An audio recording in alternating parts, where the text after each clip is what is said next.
Naku, kagabi nga, nadismaya ako kasi yung kinontempt namin, yung Ambassador Lacandilaw, kinontempt namin at dinitain. Pero pinakawala naman ni Senate President Chis, pampira naman, ang daya naman.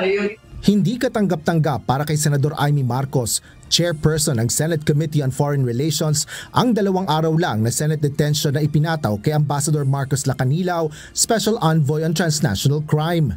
Ito ay matapos aprubahan ni Senate President Francis Escudero ang contempt order laban sa opisyal bunsod ng hindi maipaliwanag na pag-aresto kay dating Pangulong Rodrigo Duterte.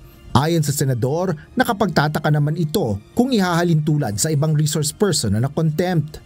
Yung iba, pinahihirapan yung malakas sa itaas. Talagang walang visa yung content namin. Kaya medyo nakakapito. Ngayon, papasok 2 araw lang daw. Maintindihan. Ang labo, wag naman palakasan. Harap-harapan ang sisinungaling.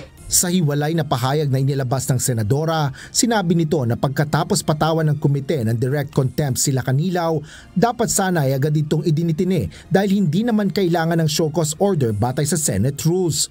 Ngunit sa halip na gawin ito, pinalaya at binigyan pa si Lacanilao ng 11 araw bago ipag-utos ang pagdiditine. Taliwasaan niya ito sa ilang oras lang na pag-aresto ng administrasyon sa dating Pangulo at pagpapadala sa kanya sa The Hague, Netherlands kung nasaan ang headquarters ng International Criminal Court o ICC.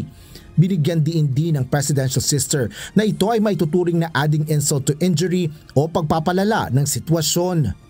Wala pang tugon kaugnay nito sa Senador Escudero.